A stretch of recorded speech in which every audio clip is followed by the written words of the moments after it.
Hi everyone. Good evening and welcome to another X Space hosted by Pennyvest. My name is Annette and I'm your host for today. We're excited to have you guys here for today's conversation on what nobody tells you about building wealth in your 20s. If you're joining us for the first time, Pennyvest is an investment platform designed to help people save, invest, and build long-term wealth with ease. Beyond providing investment opportunities, we're passionate about creating spaces like this because we believe wealth building doesn't start with money alone. It starts with conversations, education, and access to the right information. So, a lot of people in their 20s are trying to navigate earning, spending, saving, investing, social pressure, career growth, and, adulthood in general, often without a clear roadmap. So, that is why conversations like this matter. Today's conversation is going to be honest, practical, and hopefully reassuring because if there's one thing we've learned, is that many of us are figuring things out as we go. Before we begin, we have an amazing lineup of speakers with us today, and they'll be sharing their insights and perspectives on the topic we have today.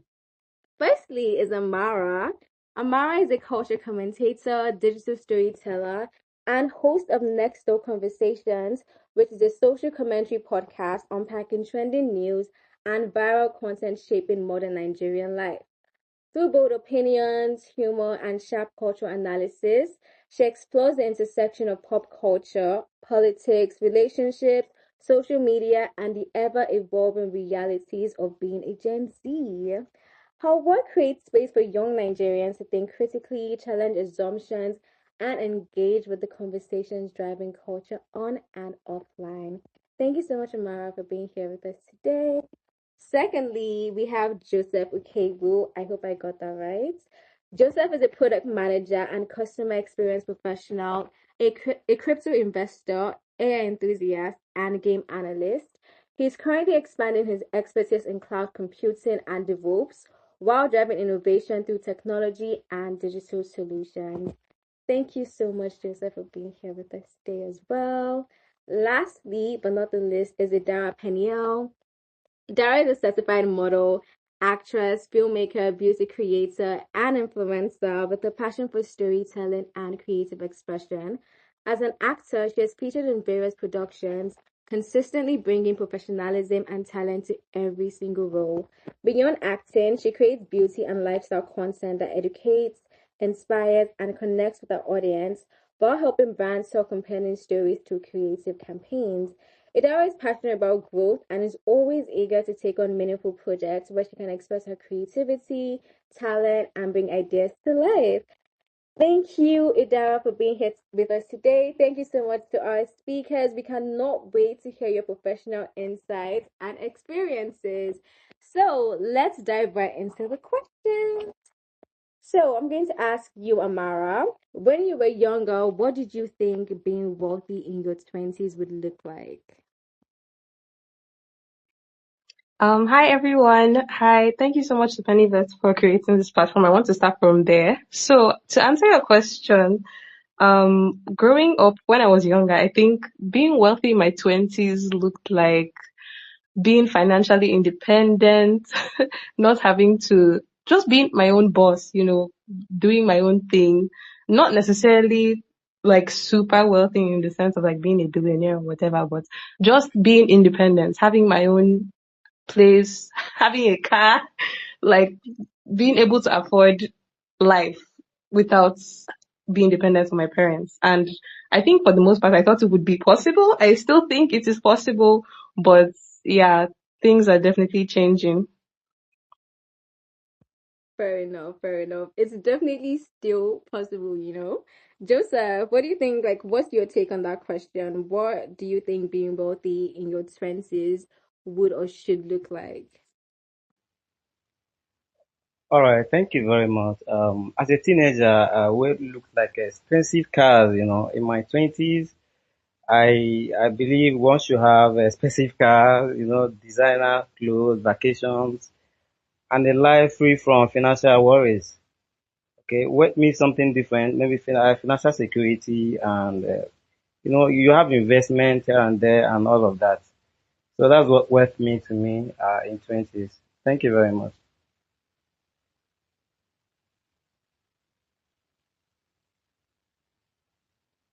Thank you so much, Joseph. So, what would you say your first welcome to adulthood money shock was? What was that first, transaction you made or that first bill you saw that you were like, oh, welcome to adulthood. Like, this is a lot for me now. All right, thank you very much once again. My biggest shock is learning that money alone does not automatically solve financial problems. As I grew up, I discovered that having money is not enough. Okay, once money comes in, you start having issue of rent, issue of transportation, you have family responsibilities, you have healthcare issues, inflation here and there, emergencies. Quickly compete for every naira that you've earned. You understand? So financial success is not determined by income alone. That's what I've come to understand as I've grown. Like I said earlier, I discovered that money alone does not solve the issues that we have. So that's the shock that I have as I'm growing up. Thank you, Joseph. Hi, Dara. Welcome to the space. What was your first welcome to adulthood money shock? Hi, thank you for having me, Annette.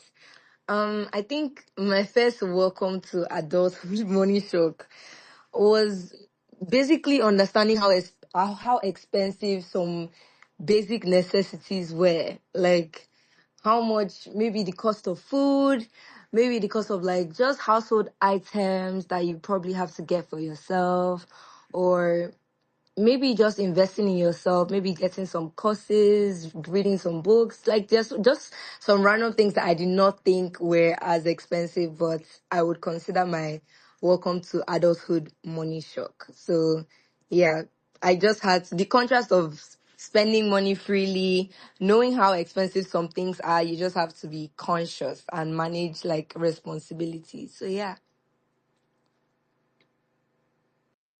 Fair enough. Fair enough. Fair enough. Actually, fair enough. If you could go back to your early teens, what's the first money lesson you teach yourself? Is that question for me? Yeah. Okay. If I could go back to my teens, I think the lesson I would teach myself is not to, like my first instinct is it shouldn't be to get something that I want. I should probably prioritize needs over wants, because when I was younger, I just used to, when I was in my early teens, I just used to get things like as long as I have the money for it, I'll just get it. So I wasn't prioritizing my needs over wants as much as I should have. And I wasn't like weighing other alternatives. If I just see that okay, this is something I can do, I just go ahead and do it. I don't weigh the other options that could be more cost effective. So yeah. Thank you, Dara. Amara, if you could go back to your early teens, what's the first money lesson you teach yourself? Okay, so I would say I'm kind of the opposite of Idara in the sense that when I was younger, I was like I was kind of like mommy's handbag. So and my mom was very like with money, she was very tight with money. So and I'm the first daughter actually. So I had that sort of like I don't know what's the word, like I was very conscious of money at a very young age. Like I knew the value of money and I was just like, no, you can't buy this, you can't buy this. What are my needs, not my wants? And sometimes I would be very, very, very strict. I think that's just something that happens with first daughters, where we take on the managerial role in the home. We're like second manager after our moms. So I would definitely say don't be so tight-fisted with money. Like money comes, money goes, but it's very important to know what you're spending your money on and actually spend your money on things that are of value. Like don't be so I'd say tight-fisted with money. That's a lesson that I wish I learned very early on. And also that money is a means. You know, you don't just save money just for saving money. You save it for a particular reason. So I guess that's one lesson that I would have taught, I guess I can't teach myself, but if I could go back, I wish that's something that I learned earlier on. Yeah. Thank you, Amara. And just to highlight this, you guys, she said money comes, money goes, and she concluded with saying other things. It wasn't a full stop, okay? So don't let that stick as money comes, money goes. Thank you. Okay, so this question is for all of you actually. What's harder, making money or keeping money? Joseph, I'm going to start with you. Hmm. This question, what's harder, making money or keeping money? All right, I will say that making money is just is a skill. It's not that it's easier, but it's a skill. So keeping your money is a habit. Um, but the one that is harder for me is actually keeping money, because you can just like you build a house, and you can easily destroy it, but it's hard to build. You understand? So when you can make money, yeah, not that it's easy, but when you are making money, it might take you, maybe you just click, you have that big break, but keeping it is a harder part of it. Some people do not know how to invest. Some people do not know how to save. So as soon as the money comes, they start spending. So the reality is that investing is often what creates financial comfort. You understand? Small, consistent investments made early can outperform large investments. So it's just keeping your fund is what matters. It's not about how much you accumulate. I've seen some people who won lotteries in the past. It's part of making money. But at the end of the day, after 1 or 2 months, you see them going broke. Why? It's because of lack of investment, lack of savings plan. So with those points, I believe that making money is way easier than keeping money. Thank you very much, Anita.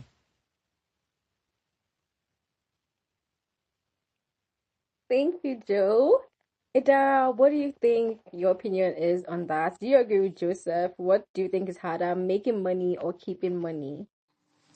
I agree with the fact that keeping money can be harder than making it, but I have a different perspective because I'm thinking of the long run. So I think keeping money requires like a huge amount of discipline, planning, and resisting immediate gratification. So like I said before, when I was younger, I just used to think that okay, if I want this thing, and I know that okay, it's important.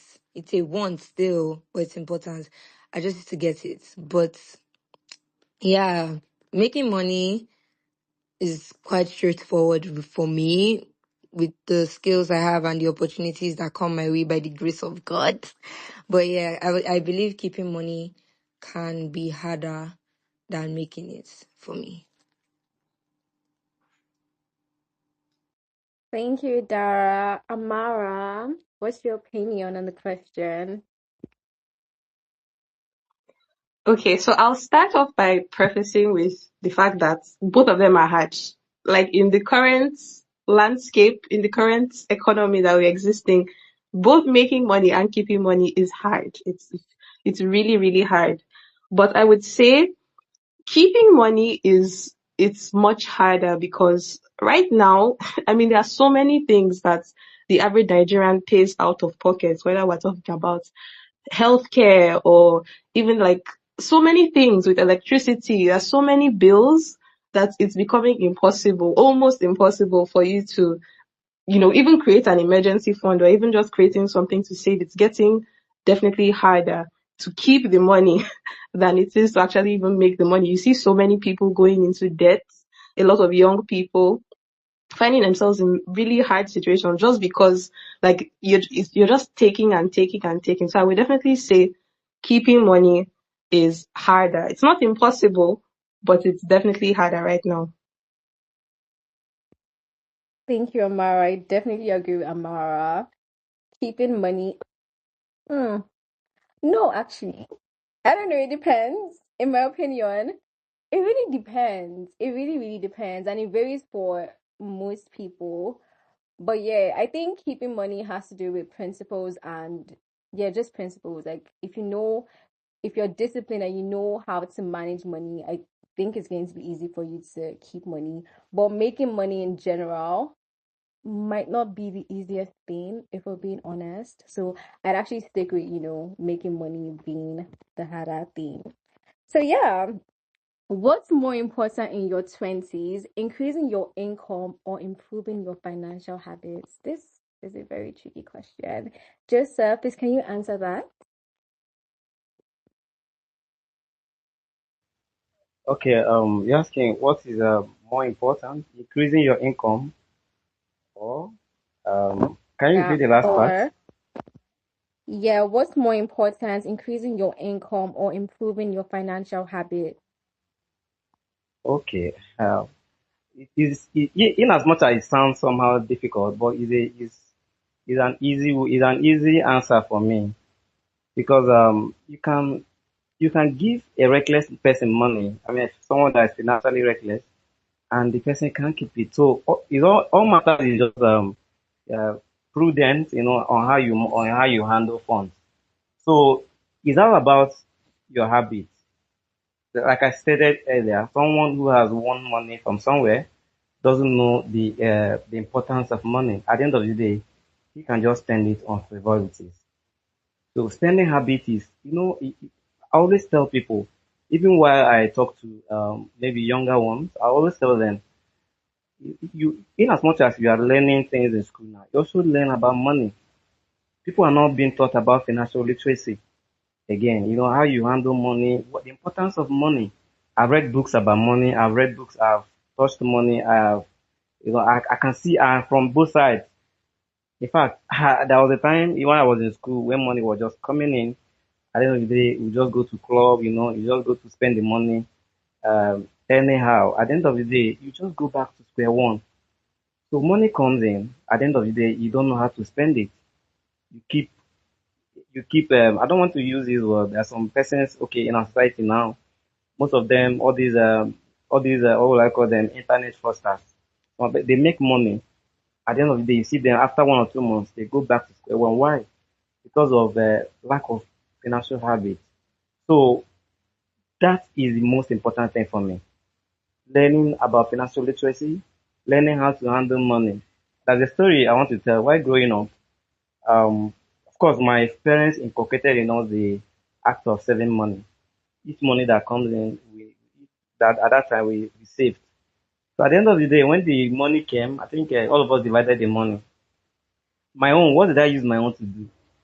I used my own to buy food for the house. We just ate and drank. My father was just looking at me. But my elder brother used his own to purchase something much reasonable. So at the end of my father called me and I told me, this is, as much as you are being, you just want to please everybody. It's not nice. See, my elder brother went and invested his own in something that will give him more money. For you spent your own on celebration. So what's the meaning of saving the money when you know that at the end of the day you're going to use it for something not worth it? So the habit matters. It's not something all of us should inculcate in while growing up, even as adults. There are some adults who don't know how to save money, who don't know how to invest. Once the money comes in, they start spending recklessly. And you see them going back to where they came from. So that's my answer for that. Thank you very much, Annette. Thank you, Joseph. Yes, he's 100% correct. In your one thing I got from what he said is in your 20s, genuinely speaking, your priority should be yourself, your finances, and your future. This is not the time for you to be shouldering responsibilities or thinking about external factors that don't actually have to do with your life. So you should genuinely prioritize yourself, prioritize your finances, categorize your needs, your wants, understand the 50-30-20 rule, and just put yourself first because you need to invest and make these decisions. Because if you end up being broke or whatever, nobody's going to come and save you. And that's just the reality of things. You're the only person that can save yourself. Thank you so much, Joseph, for that response. Oh, how do you guys enjoy your life today without affecting your goals? I'll start with you, Idara. goals. Okay. That has never been a problem for me. Like, I've always prioritized my joy and fulfillment through different experiences. So I would say that rather than chasing material possessions, I balance it with what I like doing, hobbies, social activities, and I make sure that I'm mindful with spending.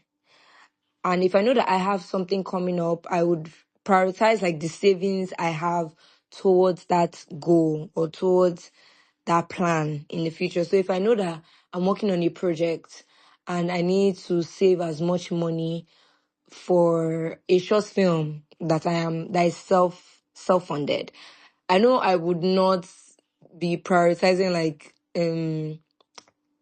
attending things that would require me to spend a lot or putting myself in situations like that.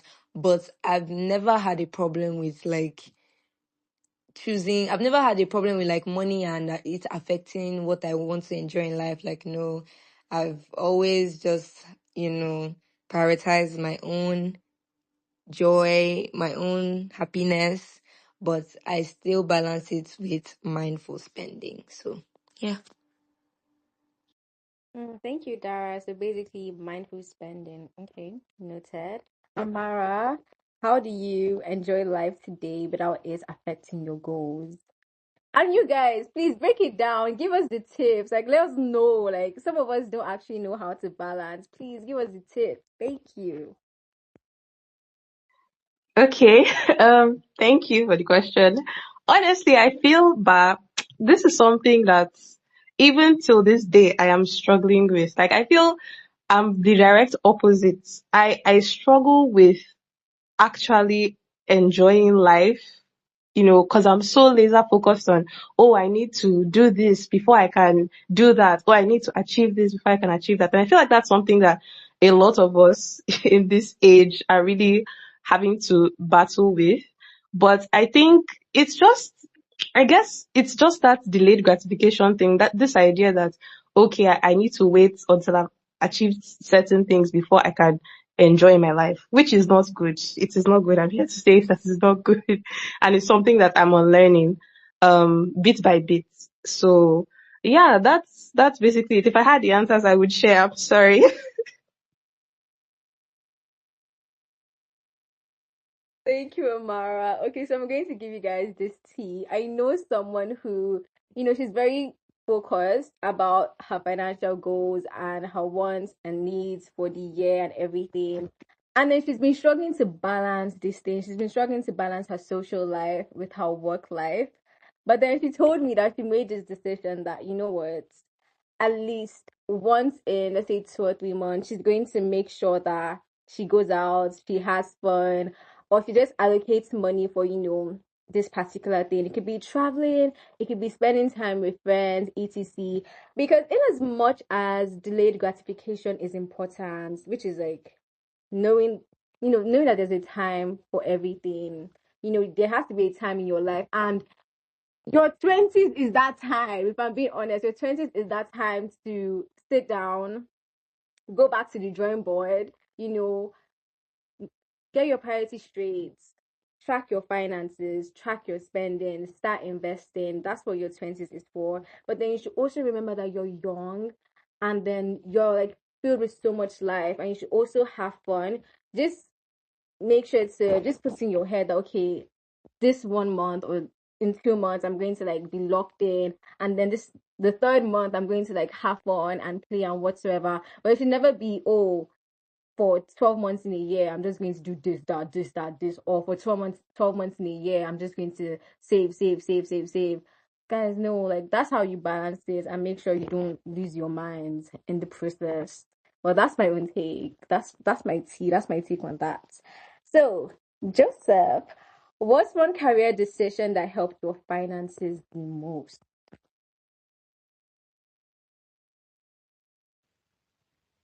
All right. Thank you very much. I was going to say something about the last one. Um, Oh yeah. yeah, sure, please. Of course you Okay. can. All right. It's not all about not about building wealth. You don't take care of yourself, you lose yourself in the process. I've seen people, while trying to save or invest, they lose themselves, and they don't take care of their family, they don't take care of their health, and even their social circle. So you need to balance, just like you said, it's all about priority. You can say, okay, this month I'm focusing on doing this, and then next month I'm focusing on, relating with people, going out to, something like that. So you shouldn't, because I want to save to buy a car at the end of the year, as in your 20s, and then you start. This is the time. This is prime. I call it the prime. It's time you need to enjoy. It's time you need to make friends. But then everything you need to balance. You don't need to do one at the expense of another. Once your salary comes in, you set aside some. First of all, if you read a book about the richest man in Babylon, the first thing you do is just to pay yourself, you invest, then the rest, you take care of yourself as well. Because life, it matter, all those things we are talking about. You also need to, enjoy. Okay, so now your question on the career decision I took that helped my finances, right? Yeah. Okay, why? I read biochemistry actually in university, and then I came out, just like every other person, started looking for jobs here and there. But what helped me those days was trying to um, learn one or two skills. Because when you graduate, you might not see job you might not be that lucky. You see job when you graduate, so you can get a skill, all right, or one or two skills. Now that we have AI, we have YouTube. It's even simple. You can just get one or two skills that will help you to in the meantime. So that helped me actually. I I enrolled in some certificate courses, even in my NYSC. While people were using their money to have fun and all of that, I enrolled in some classes that even when I finished, I was just got cake in the market at that time. So during my NYC, I had some certificate courses. I did not only certificate courses, I did entrepreneurial programs, empowerment programs, learning how to, Said stuff. But I took my own outside camp. So I learned how to do beverages and all of that. So these things actually helped me because in school is different, outside school is different. So while waiting for job, those skills I learned helped me even when I got job. So it helped me to make sure that I get into tech easy. So that's what I would say on that. So just ability to take decisions as they come. Make sure that you be able to be fast in thinking and ability to. I also say keeping good friends. All right, keeping good friends that will advise you part time. So that's what happened while when I graduated and when I was serving. So it helped me to grow. It helped me to gain knowledge. It helped me to acquire skills that I applied. I was even before I got job, I was even doing some certain things, helping people here and there on online. So that's what I'll answer on that. Thank you very much, Anita. Thank you so much, Joseph. And just to highlight two of the things he said that really stuck out to me, which is learning skills. You really that's going to help you a lot. It's not just about having a 9 to 5 or having a business. Just investing in skills would really help you a lot. And also surrounding yourself with the right set of people. I just saw it tweet actually like a few hours ago saying the 5 people you have, I don't know, you might have two or it may be on, but the 5 people you have in your circle right now in your 20s will determine like your future when you grow old. And that makes a lot of sense because generally speaking, with your finances, the people you're surrounded, like they just either you like it or not, either you think that oh, peer pressure has nothing on you. Trust me, it's not about peer pressure, but no matter what, like the people around you are definitely going to influence your life and your decisions, especially your finances. So, Idara, what's your take on the question? What's a career choice you made that influenced your finances? Okay, hi. So I totally agree with Joe with the fact that you have to increase your skills and all of that. But another career decision that helps my finances is understanding business ethics and knowing like your value, knowing how to place yourself in the market. Basically, we are all in different fields, so I think it's just understanding business ethics so that you are not in the situation where you are being underpaid or overworked and you're not even getting the right compensation for that. So it's kind of like learning, knowing your words, learning business values, knowing how, like, putting structure into your work.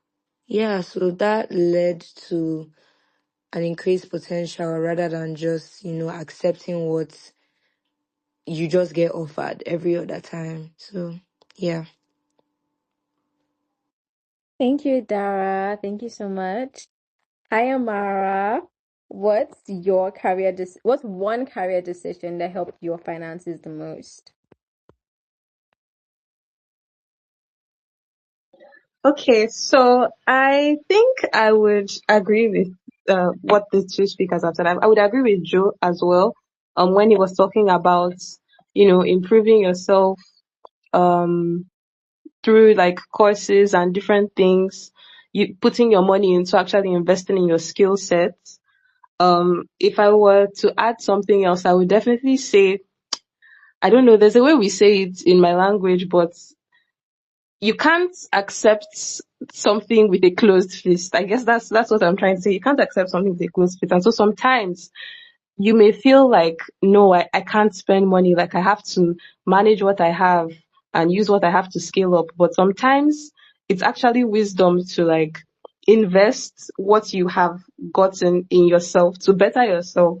So you're more like, appealing to people who might be looking out for your specific talent or your specific skill set. So just not being so tight fisted with my money, going out, networking with people, telling people, oh, hi, I can do this, I can host, I can, different things like that, and actually like investing in myself. I feel like that's one particular thing that I've done as it pertains to media that really helped or has helped my career so far, my very short career, by the way. But yeah, that's one thing.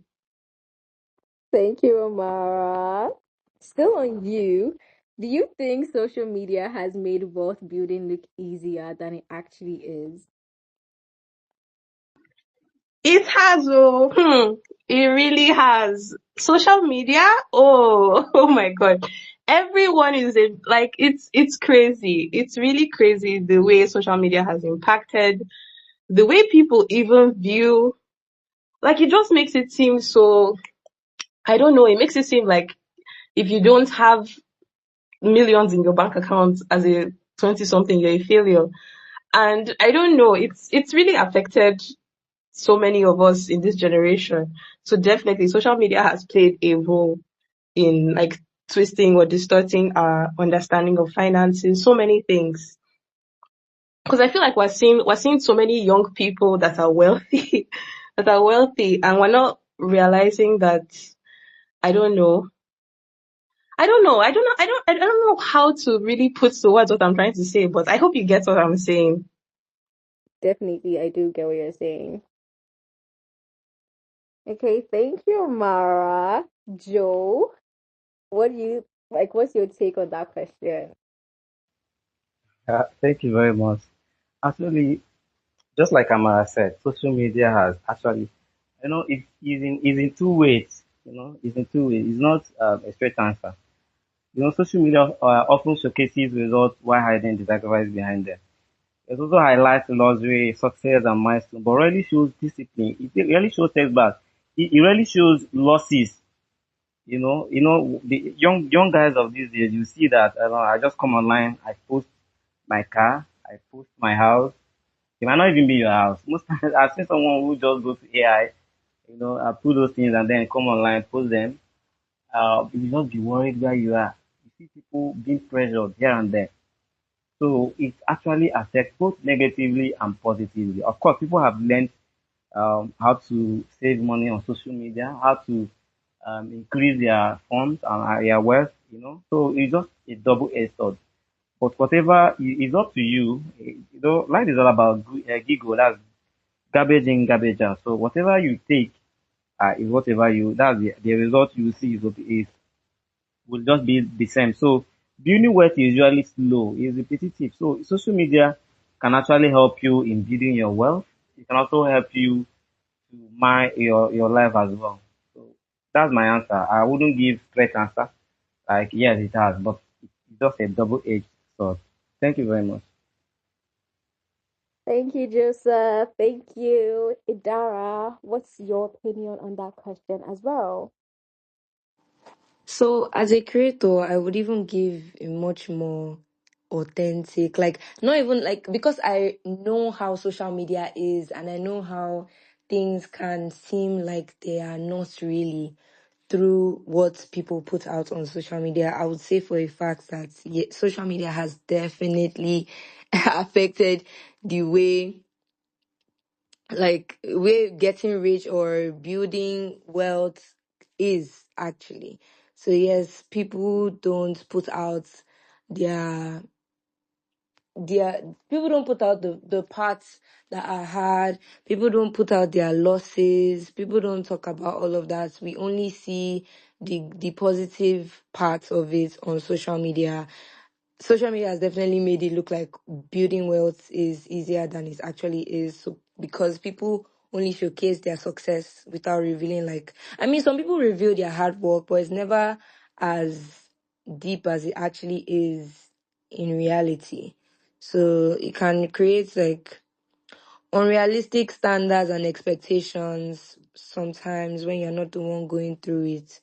So yeah, social media has definitely made building wealth look easier than it actually is. Thank you, Dara. And honestly, I agree with every single thing the speaker said. Because truthfully, social media with everything we're seeing nowadays, even people as low as 20, being rich, having cars, etc. I'm just going to say this. You can never depict or tell how anybody is living their lives. And let's be honest, nobody's actually going to sit down and tell you how they're making money or how much they're earning. Someone can be drinking Gary and the next day you see that they're in the Bahamas or something. You never really know what's going on in someone's life. So never ever let that pressure get to you. Never let that comparison, sorry, never let the whole idea of, oh, someone's living this flashy life or doing this or that, especially if it's not even influencing you or pressuring you in the right direction. And in your head, it's not okay. What are the decisions I'm going to make, like the actions I would take to get to this position, and starting to actually look at the creators who are, building skills, learning this, learning that. And then instead, you're like, okay, this girl was out on Saturday, also me too. I have to be here. I have to be this. I have to be that. No, the influence, like, it really depends on your discipline at the end of the day, and like financial education. Financial literacy is so important. That's why financial literacy is always going to be so important for young people, for the younger generation. If you're looking at someone's wealth and you're not thinking, okay, how do I build my finances so I'd be able to do this without going broke? Because so many of us, there's some things that, so many, if we travel or go out of the country or, even go to a restaurant, blah, blah, blah, we're going to come back and we're going to be broke. Why am I saying we? Like, people are going to come back and then they're going to be broke, if we're being honest. So if you're not thinking about how to build your wealth or how to be financially free and be able to access these things or access these wealth or these investments and still be financially stable, and instead what you're seeing from social media is making you make irrational decisions and financial mistakes, like, that's the problem. So in all, when it comes to social media, because social media is always going to exist, social media, the pressure is always going to be there. It just has to do with like financial discipline and financial literacy and what you want for yourself and what type of life you want for yourself. So that's just my take on that question. So, Idara, when do you think young people should start investing? I think young people should start investing the moment they start making money. Like, you should always like invest back, whether it's in yourself or it's in what you're doing. Like, the way you got that money, if you worked for the money, you should invest back into what made you the money to make more money. That's what I believe. Period. Actually, clock that tea. That was a good one. Joe, I'd like to know your thoughts on that as well. Yeah, very well. I agree with you, Dara. The moment you start seeing money, you start investing. No. It's not about starting big. What matters is consistency. You can just start from somewhere, start investing, start saving. At the end of the day, they say a little what makes an ocean, right? So once you start a little drop, yeah, makes an ocean. So consistently, you keep doing it, you keep saving, you keep at the end of the day, at the end of the year, if you start from January, start investing on something, at the end of the year, you see how far you would have gone. So it matters. It's not about waiting for when they start paying me big, or when I get that big job, I start saving. No, I start investing. No, as much as you get more funds, start, divide it, have your priorities set, and then start investing in small, small things. And before you know it, you've actually gone ahead of what you expect. So thank you very much. Thank you, Joseph. Hi, Amara. Okay, so this is kind of, when I say controversial question, not really controversial, but can the wrong relationship slow down someone's financial progress, especially in your 20s? Okay, is this for me? Yes, yes, yes, yes, it is for you. Okay, good. I like this question. Thank you very much for this question. You're welcome. Because it's definitely something I talk about a lot. I'm obsessed with like dating, relationships, and dynamics. So yes, definitely the wrong relationship will drain your finances. There's a term called the dusty. I don't know if you guys are familiar with it, but it's very internet slang for basically someone who is just not ambitious, is just always draining your finance. I feel like the number one movie last year was that whole Odogu Parara situation, and that was like a great example of a horrible situation that you can get into where you're with someone and the person is just taking and taking. And it doesn't necessarily have to even be like a relationship, like a dating relationship. It could be a friendship. It could be even family. I've spoken many times on my podcast about black tax and how you can find yourself in an unfortunate situation where you are basically using your finances to fund someone else's lifestyle. So definitely the wrong relationship can affect your finances, and it's very important that you check it before it gets too far. Don't fall into emotional manipulation and feel like, oh, because of some tie you have or because of the love you have for someone, now you have to literally bleed yourself dry for this particular individual, especially now that we're young, now as we're in our 20s. This is time for building ourselves, not building men or whatever. So yeah, I agree with that. Thank you so much, Amara. Idara, what's your take on that question? I agree. Like, the wrong relationships doesn't even have to be dating. If you surround yourself with people that spend carelessly, you would automatically spend carelessly.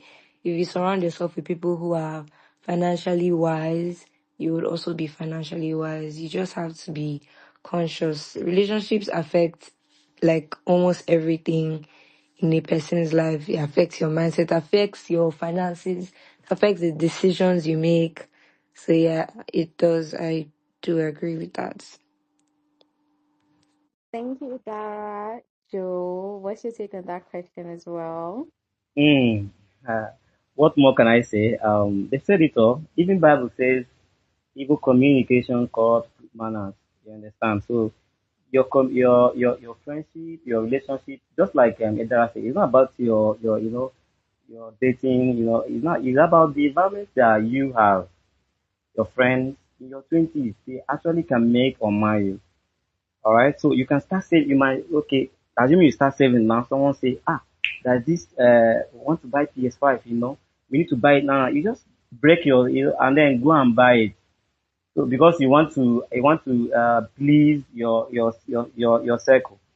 So the friends that you keep, you can have friends that will that advise you, go and take that skill, go and learn that skill, go and do certificate course, go and invest. At the end of the day, you see that you are growing. But if you have friends that are always what matters is how do I look, which bar are we entering, which club are we going tonight, which babe are we going to, all those things. At the end of the day, you did want to lose. So the relationship actually matters. Thank you. Thank you. Okay, guys, my take on that question. I've been giving my take a lot, but guys, I'm in my 20s, so I have a lot of takes. But when it comes to relationships, romantically, I say this like I've said this like 5 times on our spaces. Firstly, if you're a guy, you have no business in being in a relationship if you cannot fend for yourself or if you don't have a system. Basically, if you're not rich or if you're not comfortable, if you're not financially comfortable, you have no business being in a relationship because that's like the biggest financial mistake, quote me anywhere. And if you're a girl and your financial escape or like your financial window, I guess, I don't know what it's called, is to date a man to like have like basically be financially dependent on a man, then that's another financial mistake, quote me anywhere, because you're just wasting your time and wasting your life because at the end of the day, you just be dependent on one person and without building your skills and etc.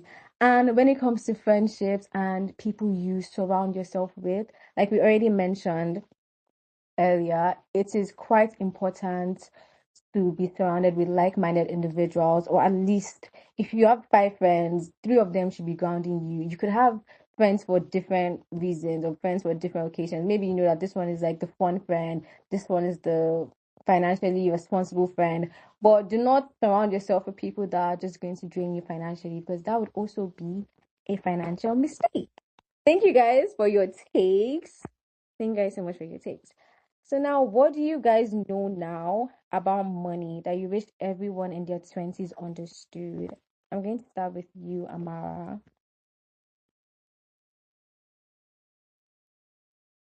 Okay. What do I know now about money that I wish everyone in our twenties understood?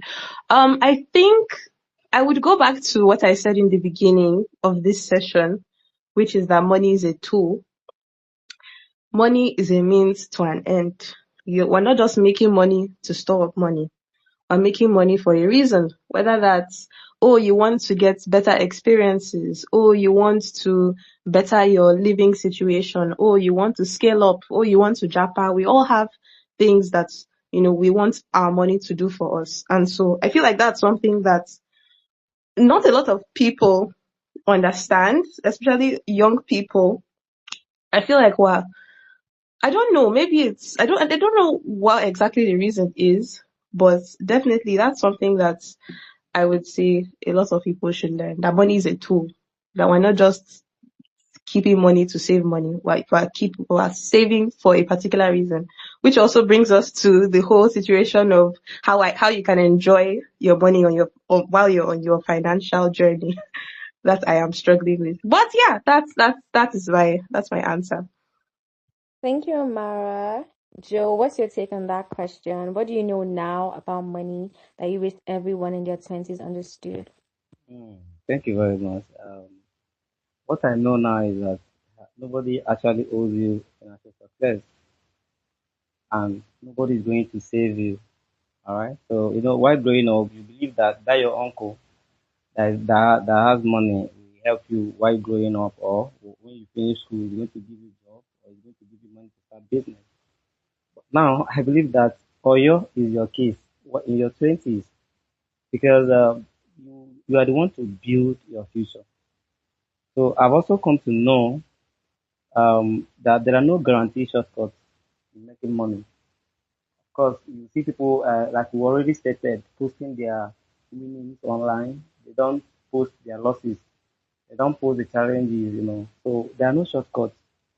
Anybody that has made money is about principle. They did one or two things and money came. So you should also know that. That's what I've come to know. I've also known that supportive relationship encourage growth. All right. So you have good relationship, you have patience, you sacrifice a lot. All right, and consistency. Whatever you do, you must be consistent in whatever you do. Are you saving? You have to be consistent. Are you investing? You have to be consistent. Are you on career path? You have to invest in yourself. You have to invest in career. There are a lot of I'm in tech today because I invested a lot in it, and I'm still investing. Like I'm still investing. I'm undertaking courses here and there just because of future. So that's what I will tell you. Thank you very much. Thanks so much, Joseph. Thank you. Thank you so much. I wish I could like a million times because you said a lot of wise things. Idara, what's your take on that question? So one thing I would say about one thing I know about money now that I think everyone should know, especially about building wealth, is that it's not a one time, like you don't build wealth in just like a one time situation. It's a long term perspective, and it's built on small consistent actions that eventually add up over time. It's not about just, having one gig that will pay you a lot of money. It's about building, building and saving up money and investing, and over time building wealth to just happen. So yeah, that's one thing I know about money that I believe everyone in their twenties should know. Thank you so much, Idara. Thank you so much to every single one of you. So I'm going to wrap up with this question. If you had to summarize wealth building in your 20s in one sentence, what would it be? Idara, you can go first. Persistence. Team, team, Joseph. Just one word. Yeah, you could it could be a sentence or like, various things. Yeah. You're free. So I end with purpose. Live below your means. Invest consistently. Choose your circle wisely. Ignore unnecessary pressure. Give time the Mm, opportunity to multiply your effort. So overall, consistency. yeah, thank you. Amara. Okay, so mine is not a sentence. I feel when you asked the question, I think the main word that came up to me was the word possible. Mm, So I would say possible is the word that I would use to describe building wealth in your twenties. Because I feel a lot of us, we let me not lie, some of us we see older people that have just been very reckless with their finances, and we mm. fear becoming those people.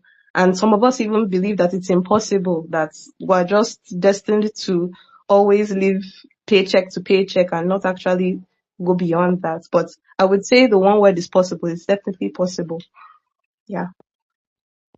Thank you, Amara. I don't know if I should give my take on that, but what I would say is when it comes to building wealth in your 20s, the most important thing, well, one of the most important things is financial literacy.